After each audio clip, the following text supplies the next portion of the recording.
আমাৰ ছাত্ৰ ছাত্ৰীসকল তোমালোকৰ কম্পাৰ্টমেণ্টেল পৰীক্ষা হৈ গ'ল। এতিয়া তোমালোকৰ ৰিজাল্টৰ বাবে বহুতে SMS কৰি আছে আৰু মোক যিখন স্ক্ৰীনশ্বট দেখা পাইছা সেই স্ক্ৰীনশ্বটখন বহুতে মোক শ্বেয়াৰ কৰি আছে। ছাৰ এইখন হয়নে?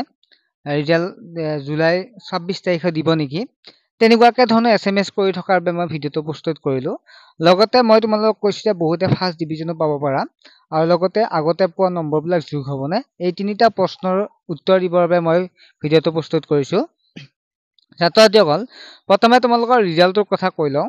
এইখন তোমালোকৰ এইটো কোনো ধৰণৰ অফিচিয়েল নটিফিকেশ্যন নহয় যে তোমালোকৰ জুলাইত ৰিজাল্ট দিব।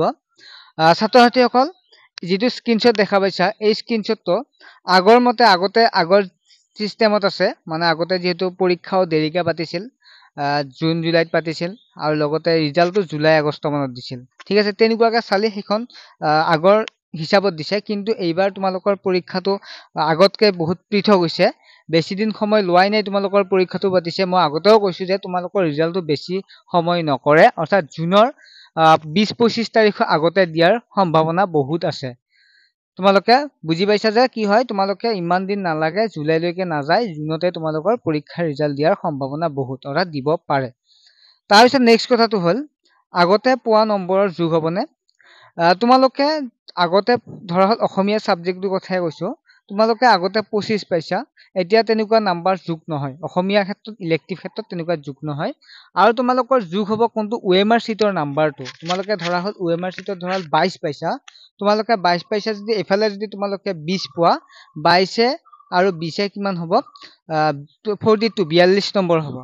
আগতে OMR চিটখন তোমালোকে OMR চিটখন যদি তোমালোকে 26 বা 25 পাইছা আৰু ইয়াতে যদি তোমালোকে 40 পোৱা, তেতিয়াহ'লে তোমালোকৰ কিমান হ'ব? এইফালে যদি 25 এইফালে 40 গতিকে 65 নাম্বাৰ তোমালোকে পাবা, যিবিলাক 1 নম্বৰ 2 নম্বৰ কাৰণে ফেইল কৰিছা তেনেকুৱা ছাত্ৰ ছাত্ৰী হাতত। বা 20 নম্বৰ পালা যদি এইফালে তোমালোকে 40 পোৱা 60 আৰু তোমালোকৰ ফাৰ্ষ্ট ডিভিজন পোৱাৰ চান্সটো থাকে। কাৰণ কিছুমানে কি হৈছে বাকী ছাবজেক্ট এটা বহুত নাম্বাৰ পাইছে, কিন্তু এই দুখন ছাবজেক্ট বা যিখন 2খন বা 3খনত ফেইল কৰিছে বা এখনত ফেইল কৰিছে, এই ছাবজেক্টকেইখন আমি ইয়াত যদি অলপ 60+ পায় তেনেহ'লে ফাৰ্ষ্ট ডিভিজন পোৱাৰ চান্স থাকে। বাকীকেইটা যদি ছাবজেক্টত 70 ওপৰত পাইছে তেনেকুৱা ছাত্ৰ ছাত্ৰীবিলাকে ফাৰ্ষ্ট ডিভিজন পোৱাৰ চান্সটো বহুত আছে। গতিকে সেইকাৰণে কৈছোঁ ফাৰ্ষ্ট ডিভিজন তোমালোকে বহুতে পাব পাৰা, কাৰণ বহুত ছাত্ৰ ছাত্ৰীয়ে বাকীকেইখনত লেটাৰ পৰ্যন্তও পাইছে, কিন্তু ইয়াত এখন বা দুখন ছাবজেক্টত ফেইল কৰাৰ বাবে তেওঁলোকৰ পৰীক্ষাটো ফেইল হৈ আহিছে, কিন্তু তেওঁলোকে নাম্বাৰটো এতিয়া বাঢ়ি যাব। অৰ্থাৎ